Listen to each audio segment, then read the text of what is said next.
Hi there everyone, Lars here with an interesting discussion to be had today about the incorporation of Christianity into fiction. A discussion that I want to bring to you guys from Camille's Harem. Not just a podcast for novice writers by novice writers, but also a YouTube channel by novice writers for novice writers. Because writing is an adventure, it's more fun with friends. Now I want to bring up this particular discussion because this is something that was born from a really interesting conversation I had with another novice author.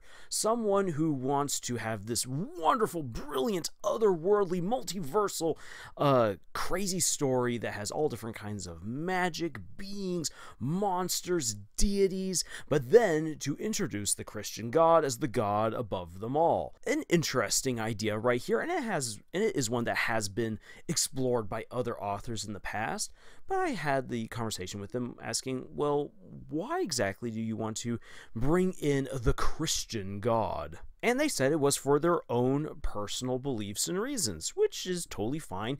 You need to write what you want to write. That is, I think, one of the core tenets to being any kind of author. If you're just writing for someone else, it's never going to be as good as if you're writing something from your own heart, something that you believe in. And if you are a devout Christian who wants to write a devout Christian story, then by all means go on ahead. And the same goes for whatever other religion you might be a part of, whether you're Muslim, Jewish, Buddhist, Shinto, whatever. Or you can believe whatever you want to believe, and you can put that into your stories. And this actually leads to a wide variety of different stories that you can have. Already right here for the footage of this particular video, you will see various kinds of movies depicting Christian faith, from the horrific to the bizarre, to the more stereotypical, to the way more heartfelt and devout. You're seeing all of that right here on the screen. So you can write whatever kind of religious story you want to write, and that's perfectly fine. But this then led into a discussion with the rest of the harem that I want to share with you and see what you have to say. So, condensing quite a bit of discussion between the members of Camille's harem, here are some of the thoughts that we had when it comes to writing Christianity within a story.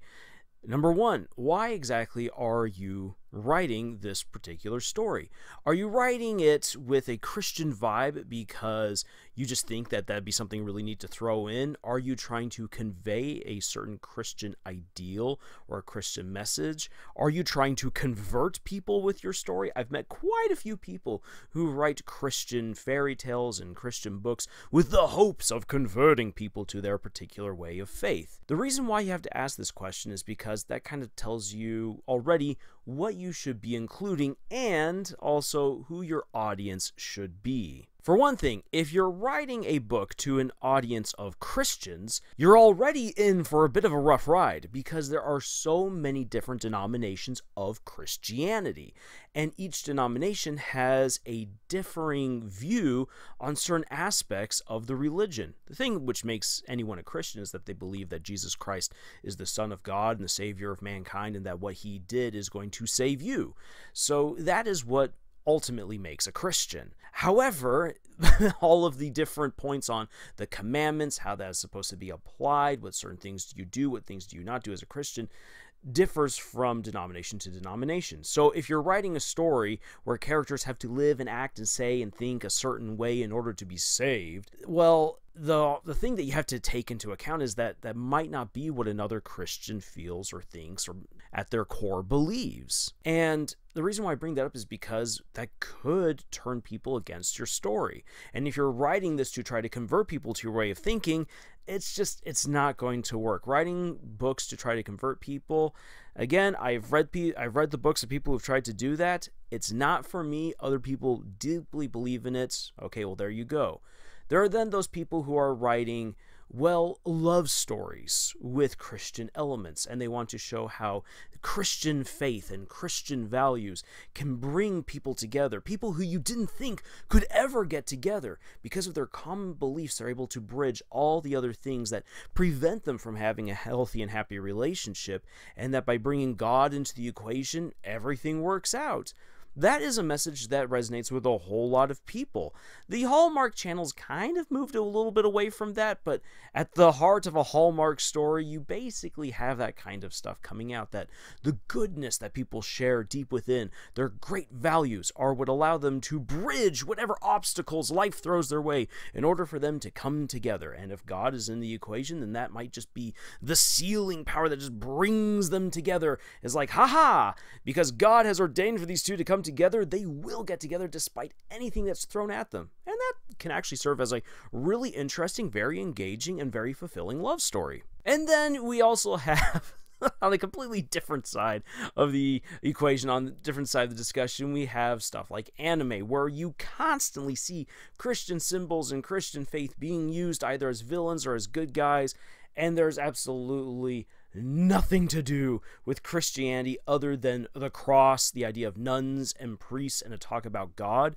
But other than that, who knows? Who cares? The church is just the church. Christianity is just Christianity. And this is just dressing for the characters. It's background setting. It's filler stuff. And that's not very fulfilling. You can then throw in any sort of religion that you want into that, and most people will either take it as, well, that's a little bit offensive, or this person clearly doesn't know what they're talking about, and their enjoyment of your story then decreases as a result. We then have some of the way more engaging stories, such as horrors or pieces about specifically faith.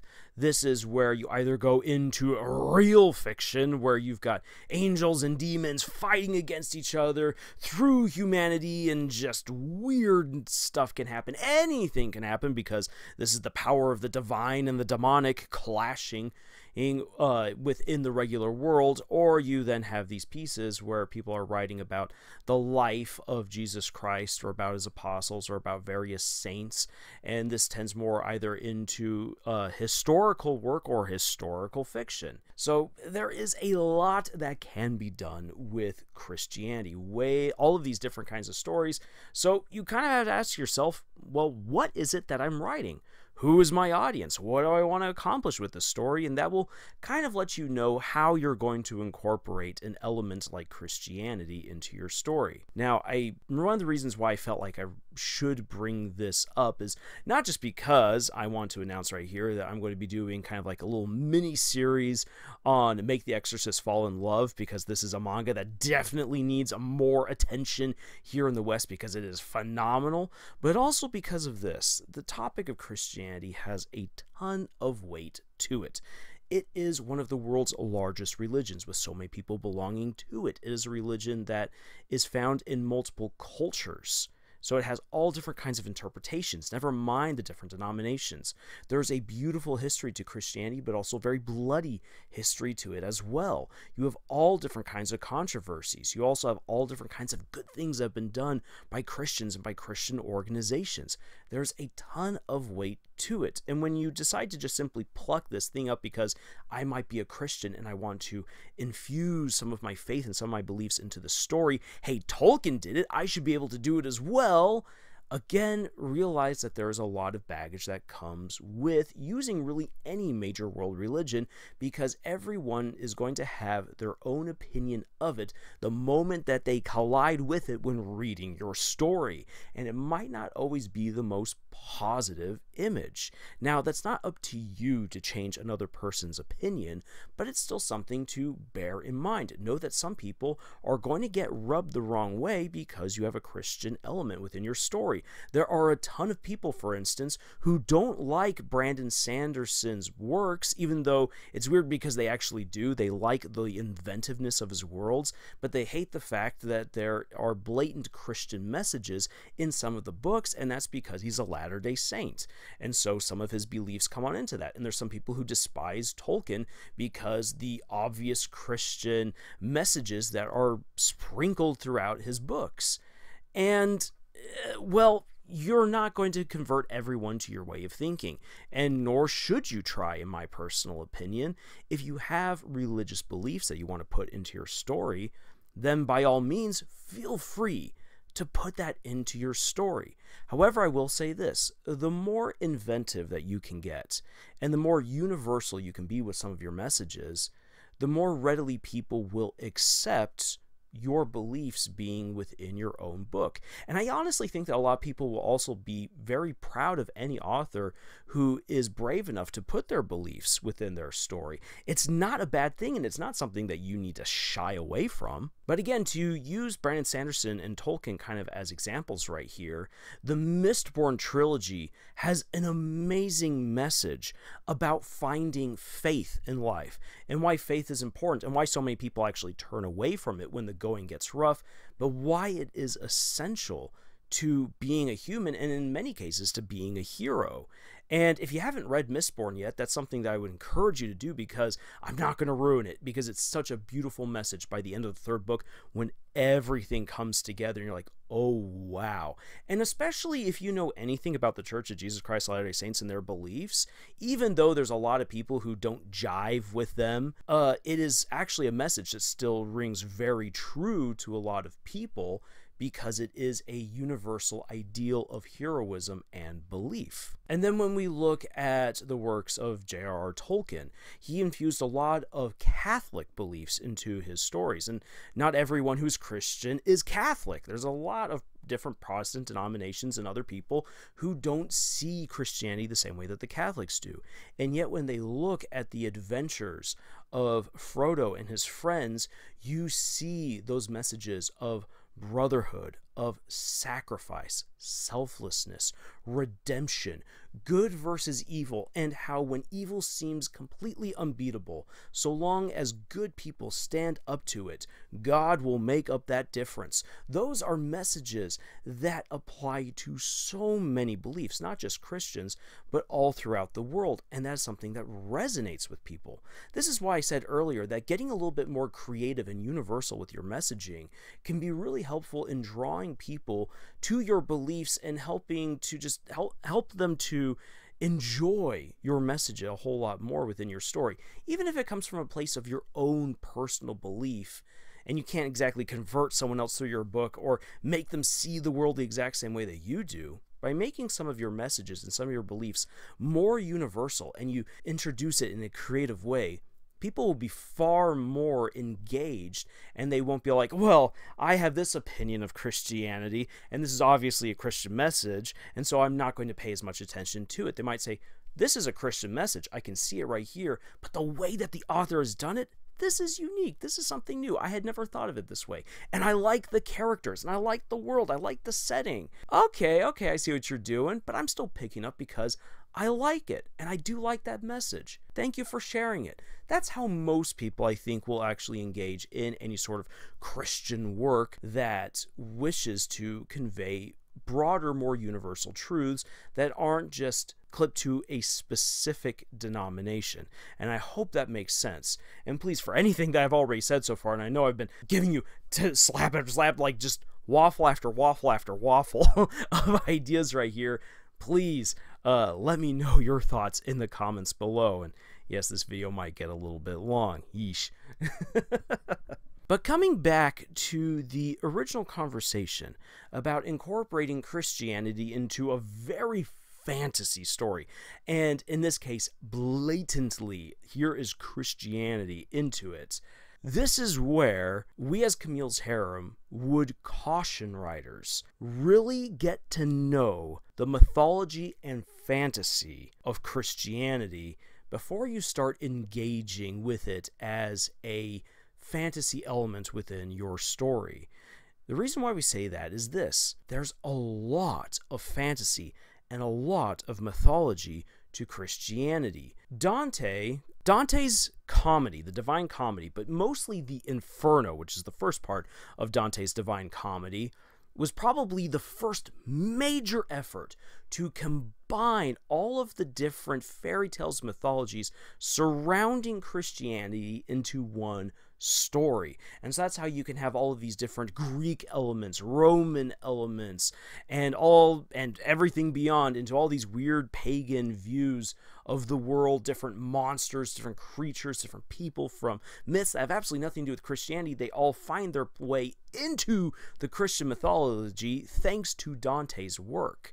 And from there, things got spun on out. You also then have ancient Jewish creatures and beings and mythologies and magic that really don't have anything to do with the core beliefs of Judaism, but that have been passed down from generation to generation and that have also been absorbed into Christian beliefs. The idea of golems, giants, the Nephilim, that is not something that originates from Christianity. That's from Judaism. It vastly predates Jesus Christ. So there are really old elements to Christian mythology, really weird things even beyond Nephilim that you can tap into. And there's some really weird stuff. And if you go into the realms of the demonic culture, the occult that also cropped up around Christianity, the counter movements against the Christian movement that then also are actually incorporated into the religion and into its mythology, there is a lot of stuff that you can play around with. And so just going the anime route of, here we have a priest and they summon the power of God, and now I've got this magical machine gun as I shoot away this weird demon right here. Yeah, you can do that. Feel free to go on ahead. But you are then ignoring the vast wealth of weirdness and insanity that you can tap into with Christian mythology. But something that I must point out right here is this. Christian mythology is not the same as Christian beliefs. If you are a writer who wants to use your story to help focus on the teachings of Jesus Christ, the teachings of Jesus Christ have absolutely nothing to do with half angels coming down out of heaven, bringing armies of giants to war against humanity, or of strange demons ripping their way up out of the earth with multiple heads and multiple horns that do all different kinds of magic spells.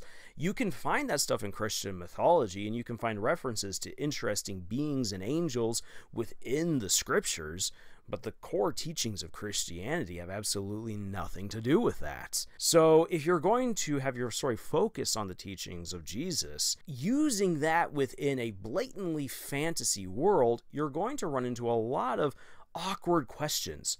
So what did Jesus think about the elves? Was the atonement of Christ for dwarves as well? Or what about these strange Nookanuk people who have 4 legs, 1 eye, and have demon wings, 6 sets of demon wings sprouting from their backs? But you know what? These people are amazing, and by golly, they make the best ramen that you've ever eaten. Does Jesus love them too? And if you say, well, yes, he does, well, then immediately people are like, well, then why did he only talk about humans? And so this is where the silliness comes on in. This is why I said, if you want to use Christian teachings within a fantasy story, you might want to go for the more broader universal application than specific quotes. Because the more specific you get, the more people are going to start picking things apart. But then again, if you just have Christianity as kind of like this backdrop, as this side dressing, this character dressing, it doesn't really mean much. People are going to wonder, why did you even bother putting it in the first place? You could have used your creativity to create an entirely different religion. Fantasy religions are really, really neat. There's so much potential there. There's so much that you can do with them. So, yeah.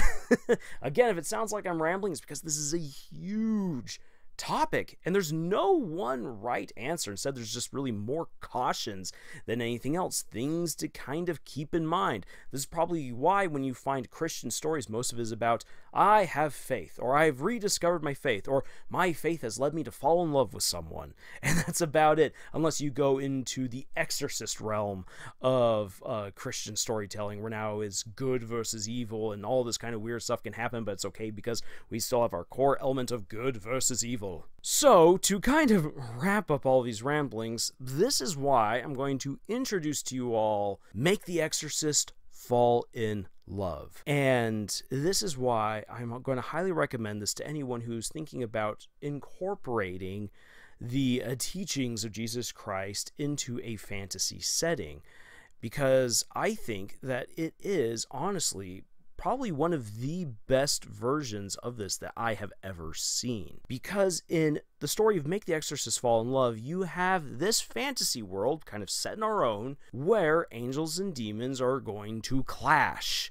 More specifically, you have a cabal of demons down in hell planning on overthrowing the entire world and destroying God's plan for humanity. That is their intent. It's a tale as old as time as far as the Christians are concerned. And yet throughout it, you have teachings from the Bible being used again and again and again, as well as Christian mythology being brought up with these incredible angels, these demons, these monsters, these really weird remedies to get rid of evil, like using fish. Apparently fish can be used to banish demons. Who knew? And at the heart of it all, you have this young exorcist who belongs to the Catholic Church, who no one really knows his origins other than that he seems to be blessed by God and that angels are willing to come and assist him whenever he needs it. He is able to regenerate from any sort of wound. Whenever he reads the scriptures, he can evoke massive power. He can actually use the teachings of Christ as weapons against demons. This kid is incredibly powerful and incredibly connected to heaven in a way that no one understands. Not even he himself understands it. And as such, the Catholic Church has taken him in, and they have trained him to be an exorcist, and in many ways he's been trained to actually be a warrior, a zealot for God, and that he will be unleashed upon demons to wipe them out. And so in order to succeed in their plan of overthrowing Earth and upturning God's plan for humanity, the demons need to make the exorcist fall from grace. And to do that, they are going to try to make him fall in love with a demon. Now then, why I think that this story right here is a great example of blending fantasy with the Christian religion is not just because, hey, this character is able to quote the scriptures and then boom, power-ups, but because it has a very, very realistic, very nuanced look at the good and ills of religion. For one thing, the manga actually takes its time to explain the differences of opinions and politicking and power within the Vatican, and to show that, just like in real life, there are various factions that exist within the more popular, more powerful religions, and that even though they might believe the same thing, it is an application of that belief that turns them into various factions. This is something that I don't think enough people actually pay attention to when discussing organized religion of any kind, that you will always have differences of opinion within that religion that can lead to, unfortunately, very bitter outcomes. You can lead to schisms. It can lead to conflict and prejudice within a church. And that's something that no true believer of any faith would want to see, but it's something that happens. And the manga addresses it. The manga accepts that this is going to happen and says, if you don't want this to happen, well, human nature is going to happen, but instead it comes down to core belief and compromise between people that allows any sort of massive religion to actually stay together and to function. Another thing that I really like about this manga is that it isn't trying to convert its readers. It understands mythology is not the same as the religious beliefs. And so while it deals a lot with the mythology of ancient Christianity, it isn't trying to preach down to you that, hey, you should act this way, you should be baptized, have you. Instead, what the story does, and I really do like this, is that it brings up all different kinds of situations that you could expect to run into in your regular day-to-day life. Bullying, prejudice, sexism, sexual assault, violence, questions about what happens to people after they die. What about if other people don't share your personal values? How are you going to get along with them? There are so many very nuanced problems that all of us encounter in our day-to-day lives that the manga shows, hey, guess what? These are very real. And the beliefs, the Christian beliefs of these characters is a way by which you can answer those questions. And for yourself, well, you might want to consider it. Consider where you stand. What would be your solution? And that is a very brave, very mature way of handling very sensitive themes, and especially themes where you combine them with religion, when religion is more often than not divisive these days than it is unifying. And as you go deeper into the manga begins to ask some very serious questions of its own Christian readership.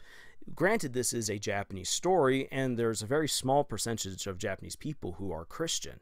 That's just the way that is on over there. And yet, this story very blatantly dives into certain Christian themes. Later on, you have a very poignant question of, well, does the atonement cover someone who has hypocrisy within their own soul? Do you have to be entirely perfect to lay claim to the redemptive power of Jesus Christ?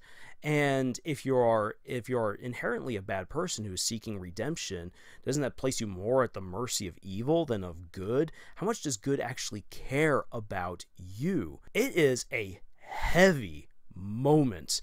And if you are someone who is a Christian or who has studied Christianity, you should be able to recognize the weight of that particular conundrum that is given to the main character, to the Exorcist, as he is fighting against one of the highest demons within hell, and this demon is trying to destroy his faith there on the spot in order to kill him. It is an incredibly powerful question, and it's one that the manga does not give an immediate answer to. You can figure out the Exorcist's answer to that question if you pay attention to everything else that happens during the fight and afterwards, but mostly it is a question to you, the reader. And one of the things I definitely agree with when it comes to Brandon Sanderson's works is that if you're going to introduce a very heavy topic and theme, then it's one that maybe you don't answer as the author. You can provide an answer, but you leave it up to the audience to decide what really works for them. This allows them to engage in a conversation with the story and with other people, and this can lead to really, I think, really wonderful effects that go far beyond what you as the author would otherwise be capable of with your own words. And then I do have to praise Make the Exorcist Fall in Love for how it incorporates Christian mythology into the overall story. It is wild and crazy. The designs of demons like Asmodeus, and yes, I will say Asmodeus and not Asmodeus, because Asmodeus, or however else anyone says it, just always sounds wrong to me. Asmodeus just sounds really cool. The sexy demon Asmodeus, her whole design is absolutely frightening and alluring at the same time, and it definitely appeals to this idea of lust, of how animalistic it is. For gluttony, how he's just this emaciated fly that is just going to ravenously consume. I love how envy, the demon of envy, is a child, because that is something that a child ultimately does. A child is one who envies because they don't fully understand other people or the world around them. And I love how greed is portrayed. There was a really neat twist to what really fuels greed's power within the manga. There's so many different things right here that really kind of makes you think. And then you have the introductions of the Golem, the Nephilim, and of just really bizarre demons and creatures. And it's neat how it's very cosmopolitan as well. The story hops back and forth between Italy and Japan, but you have all different kinds of people and creatures that come from various places around the world. You have German witches coming on in, or French witches, which you might think, okay, European witches, it's all the same. Absolutely not. They are very different cultures, very different kinds of perspectives, different kinds of magic. And the manga, to a certain extent, respects the diversity of various beliefs and various magical practices and mythologies that have all been incorporated under the Christian umbrella. I'm just going to say, in my personal opinion, after reading everything I have of Make the Exorcist Fall in Love and Dante's Inferno, and as much as I can in between, I'd honestly say if you're looking for a story that does Christian fantasy like really, really well, I know that a lot of people are going to point to Chronicles of Narnia as a really great example of Christian fairy tales and Christian fantasy, and it actually does work really, really well. I love the Chronicles of Narnia, but if you want something as wacky, as insane, as dark, and as deep as Dante's Inferno, Make the Exorcist Fall in Love might just be your next best bet. Dante's Inferno is the king of creating Christian mythology because it is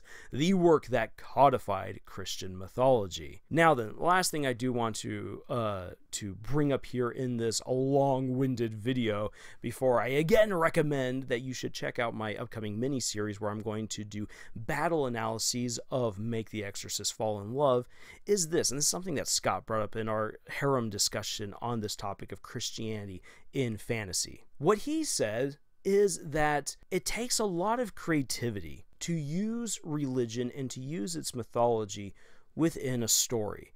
And unless you're willing to put in the effort to really research Christianity and its mythology, or even to that extent, any other religion and its mythology, unless you're willing to put in that legwork and depict it in a respectful and meaningful way, even in the wackiest of fantasies, if you're not able to do that, then turn your creative measures towards creating your own fantasy religions and mythology. That is a wonderful outlet for your own creativity and will allow you to explore all different kinds of things. It's very easy for us to throw out our own personal beliefs into simple statements. We do it all the time. But belief goes far deeper than just simple sayings and quick posts online. Belief is something that is well thought out. It's almost philosophical. It is lived. It goes through example after example, trial after trial. And by creating your own fantasy religions, should you choose to do so, that will actually take you through that process and will allow you to find out what you yourself believe and what you really want to put within your story. And you'll be able to explore that through your own fantasy characters, through your own fantasy world, and you'll be able to create something that really jives with you. I think this is one of the reasons why J.R.R. Tolkien's The Lord of the Rings and why Brandon Sanderson's Mistborn trilogy just works so well as various Christian allegories, or as types of Christianity, better to put it, because you can see their thought process, you can see their beliefs being played out in a fantasy way that does absolutely nothing to do with anything you'd ever experience here in real life. And yet it works because you see how the beliefs of the writer have been teased out and developed through this story. And that's something that you yourself can experience should you go the much longer, but just the maybe even arguably more rewarding route of exploring fantasy mythology and fantasy religion. So, this is a whole lot. This is just the beginning of a much larger discussion. It's a discussion that we as the Harem haven't even completed yet. And it requires a lot more perspective and experience than just what a handful of friends happen to have. So again, please sound off in the comments below and get ready for that mini-series for Make the Exorcist Fall in Love. This video might not have done exactly the best job in introducing people to this manga, but it's one that I definitely want to kind of bring more into the spotlight and highlight not only just how good of a story it is, but also how good of action it has as well, and how it incorporates belief and fantasy all together to really deliver, I think, one of the strongest packages for a shonen battle fantasy I've seen in a very long time. This is probably one of the more meaningful stories to me since Full Metal Alchemist. So, with all of these ramblings now out of the way, thank you for making it this far into the video. If you did make it, you are awesome. Thank you so much for joining us on this incredible adventure that we call writing. And until the next video, y'all, tschüss.